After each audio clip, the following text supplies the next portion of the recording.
Hello guys, मैं रुखसार हसन, मोहम्मद वकास, आप देख रहे हैं वर्ल्ड रिएक्शन यूट्यूब चैनल। आपका हमारे इस चैनल की ताकत से वेलकम। अगर आप देखना चाहते हैं इस रिएक्शन वीडियो तो हमारा चैनल जरूर सब्सक्राइब करें। उम्मीद करते हैं सब खरीद होंगे, यूएस से मुस्कुराते रहें। एनएमएफ न्यूज़ की वीडियो बड़ी इंटरेस्टिंग है। योगी साहब यूपी के जब से बने हैं वज़ीर-ए-आज़म, तब से ये जो गुंडे मवाली इनकी आ गई है शामत, इनकी आ गई है मौत। तो 10 जो है जो बड़े थे उधर के गुंडे वो हैं जेलों में। तो इस पर क्या कहते हैं अपना योगी साहब, देखते हैं सबसे पहले वीडियो, फिर देता मैं रिएक्शन।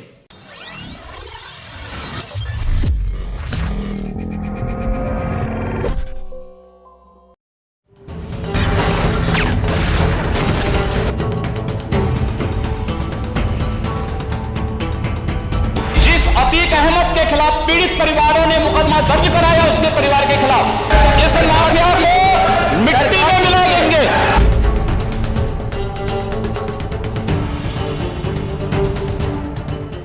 नमस्कार, मैं हूं आपके साथ रोहित। यूपी की सत्ता में जब से योगी आदित्यनाथ आए हैं, प्रदेश के गुंडे माफियाओं का जीना हराम कर रखा है। योगी राज में जिसने भी अपराध किया उसको जरूर सबक सिखाया गया।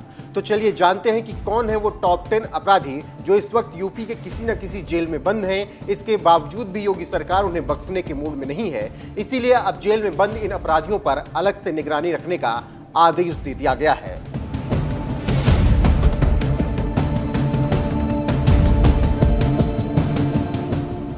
मुख्तार अंसारी, माफिया डॉन मुख्तार अंसारी पिछले 17 सालों से जेल में ही बंद हैं। मर्डर, किडनैपिंग और एक्सटॉर्शन जैसे दर्जनों संगीन वारदातों के आरोप में मुख्तार अंसारी के खिलाफ करीब 4 दर्जन मुकदमे दर्ज हैं। मुख्तार ने 2005 में गाजीपुर पुलिस के सामने सरेंडर किया था और तभी से वो जेल में बंद हैं। पहले उसे गाजीपुर जेल में रखा गया, फिर वहां से मथुरा जेल भेजा गया, फिर मथुरा से आगरा जेल और आगरा जेल से बांदा जेल भेज दिया गया। योगी सरकार जेल के अंदर भी मुख्तार के कारनामों पर नजर रखे हुए है।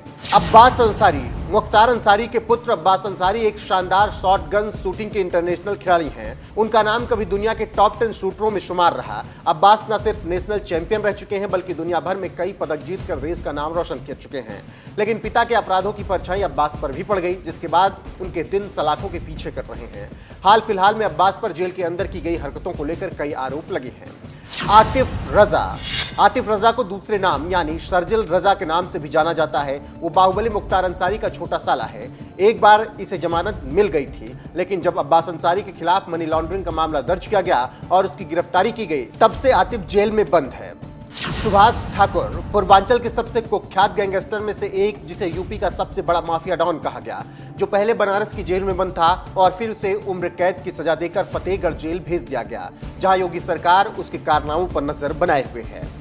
विजय मिश्रा, भदोही के बाहुबली पूर्व विधायक विजय मिश्रा के खिलाफ जहां यूपी पुलिस ने गैंगस्टर एक्ट की कार्रवाई को अंजाम दिया, वहीं ईडी ने मिश्रा पर शिकंजा कसते हुए इनके खिलाफ मनी लॉन्ड्रिंग का केस दर्ज कर जांच की। आगरा जेल में बंद विजय मिश्रा पर रिश्तेदार की संपत्ति पर कब्जा करने और एक युवती से रेप करने के अलावा कई आपराधिक मामले दर्ज हैं, जिसकी वजह से योगी सरकार ने उनके खिलाफ सख्त रुख अपनाया हुआ है। योगेश भदौड़ा, पश्चिमी उत्तर प्रदेश का कुख्यात अपराधी जो 15 साल तक अपने गांव का प्रधान रहा। साल 2013 में उसे उसके भाई विश्वास के साथ गिरफ्तार किया गया, तब से वो जेल में बंद है। उसके ऊपर हत्या, रंगदारी, फिरौती और पुलिस पर हमले जैसे कई संगीन मामले दर्ज हैं, लेकिन योगी राज में उसको उसकी औकात बता दी गई है। संजीव जीवा माहेश्वर, मैनपुरी जेल में बंद संजीव का कनेक्शन मुख्तार अंसारी के साथ है। वो मुख्तार का शूटर रहा। ये वही संजीव जीवा है जिसका नाम चर्चित कृष्णानंद राय हत्याकांड में भी सामने आया। फिलहाल अपने सजा के दिन वो जेल में बैठकर काट रहा है। बबलू श्रीवास्तव, बबलू अंडरवर्ल्ड में किडनैपिंग किंग के नाम से कुख्यात है। माफिया डॉन बबलू श्रीवास्तव का असली नाम ओम प्रकाश श्रीवास्तव है। वो यूपी के गाजीपुर जिले का रहने वाला है। जुर्म की दुनिया में लोग उसे किडनैपिंग किंग कहने लगे, लेकिन योगी राज में उसकी कमर पूरी तरीके से तोड़ दी गई। इस वक्त बबलू बरेली जेल में बंद है। सुंदर भाटी, सुंदर भाटी पिछले 7 साल से जेल में बंद है। सोनभद्र जेल में वो जेल की रोटी तोड़ रहा है। सुंदर भाटी का गैंग D11 के नाम से पुलिस की फाइलों में दर्ज है। सुंदर भाटी के जेल जाने के बाद भी उसका गैंग सक्रिय रहा। अपराध होते रहे, लेकिन सूबे में सत्ता परिवर्तन होने के बाद योगी सरकार आई और माफिया अपराधियों पर नकेल कसी जाने लगी। उसी के तहत सुंदर भाटी के साम्राज्य को भी नेस्तनाबूद कर दिया गया और सुंदर भाटी को सोनभद्र जेल में रखा गया। खान मुबारक शातिर, खान मुबारक अंडरवर्ल्ड के नामी और कुख्यात शूटर जफर सुपारी का भाई है, लेकिन अब खान मुबारक के अपराध को जमींदोज कर दिया गया और पूरी तरह से उस पर नकेल कस दी गई। खान मुबारक के हिस्से में यूपी की हरदोई जेल आई है। फिलहाल इन सब अपराधियों की योगी राज तो जी वीडियो तो ही खत्म। सबसे पहले मैं ये जरूर कहना चाहूँगा कि जब अदलो इंसाफ करने वाला आपके पास हुक्मरान होता है तो फिर आपका माशरा आप ऑटोमेटिक तरक्की करना शुरू कर देते हैं।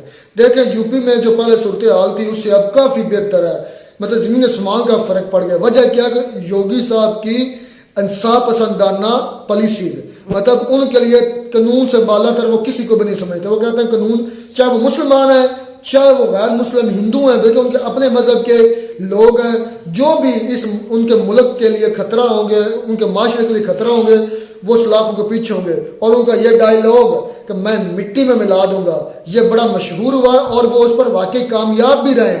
ये उनकी बहुत बड़ी अचीवमेंट। और 10 बड़े गैंगस्टर्स, 10 बड़े ऐसे गुंडे मवाली जो अपने आप को योगी साहब की गवर्नमेंट से पहले बड़ा 30 मार खां समझते थे, जब से उनकी योगी साहब की गवर्नमेंट आई है अब जेलों की हवा खा रहे हैं। मैंने एक ऐसे भी देखी, मैं ऐसी वीडियो देखी थी पहले के भी हैं रुखसार भाई, ये पहले के भी है ना, लेकिन मैंने एक वीडियो भाई का देखी थी, उसमें एक गुंडा था, उसका मुझे नाम नहीं याद आ रहा, उसने खुद आकर थाने में उसने खुद आकर सरेंडर किया।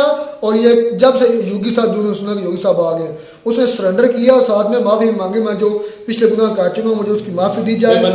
जो बंदा खुद ठीक होगा ना वो ही मुल्क में बेहतरी लाएगा। ये बंदा खुद ठीक है, इस वजह से मुल्क में बेहतरी ला रहा है। अगर ये सबका होता जिस तरह ये गैंग बने हुए वो इनके साथ मिल के ये सारे कमीशन वगैरह लेता हाँ, अपना पेट बालता साइड पे हो जाता, जिस तरह हमारे होता है, उनसे फायदा वगैरह निकल जाता, उनको भी ठिकाने लगा। रुखसार भाई दरअसल बात ये है ना, जो ये गैंगस्टर होते हैं ना, आपको पता है इनके ऊपर बड़े बड़े का हाथ होता है। इस तरह तो नहीं ना तुम हम नहीं बनते हैं, हमको पता है, हमको छुड़ाने में कोई नहीं जाएगा, मुलाकात के लिए कोई नहीं जाएगा। इनके पीछे जो है ना सरकार के अंदर ही लोग बैठे होते हैं जो इनके ऊपर हाथ रख के बैठे होते हैं, तब वो ऐसे ऐसे काम करते हैं। जब वो हाथ हटा लेते हैं उनकी पावर खत्म हो जाती है। बहुत सारे जो होते हैं ना पॉलिटिशियंस, बहुत सारे ज्यादा 80 से 90% इसी तरह के लोग उन लोगों अपने मफाद के लिए इस्तेमाल करते हैं। बिल्कुल।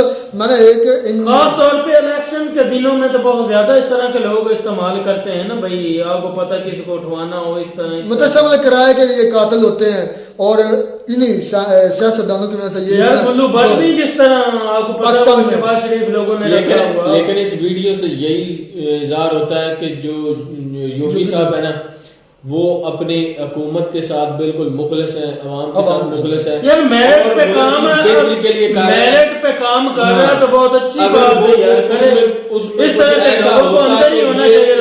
बड़े बड़े गुंडों पे, बड़े बड़े क्रिमिनल पे कभी हाथ न डालते, बिल्कुल वो इनको अपने क्योंकि उनके सूबे में अमन होगा, उनकी तारीफ होगी, मोदी साहब को अच्छा लगेगा, शायद उनको जो है अगला वज़ीर आज़म जो है ना योगी साहब वही है ना, मेरिट पे अच्छा काम कर रहा है तो अवाम सेलेक्ट करेगी।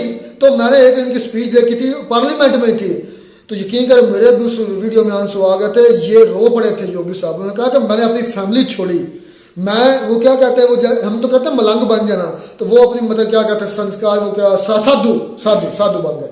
तो ये अपनी अवाम की खातिर साधु बने हैं। वो जब देखिए आपने गंजा करवा कर रखते हैं, हम उन्हें कहते हैं मलंग बनना, तो ये साधु बन गए और रो पड़े थे पार्लियामेंट में। मैं अपनी अवाम की खुशी के लिए, अपनी अवाम की भलाई के लिए अपने मैंने माँ बाप अपनी मैं फैमिली छोड़ी, बहन भाई छोड़े, मैंने सारा कुछ छोड़ के मैंने आप लोगों के लिए, अपनी आवाम की खुशहाली के लिए तो रो पड़े थे। वो वीडियो भी मैं लेकर आऊँगा, वो मेरी नजरों से गुजरी थी, मैंने सुनी थी स्पीच।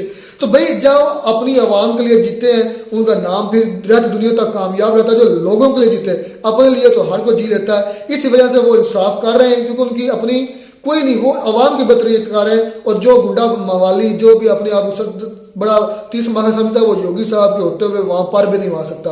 तो मैं कहते हैं आपको हमारी वीडियो अच्छी लगी होगी, वीडियो अच्छी लगी हो तो हमारा चैनल जरूर सब्सक्राइब करें। मिलता है नई वीडियो में नया टॉपिक के साथ, तब तक दीजिए इजाजत।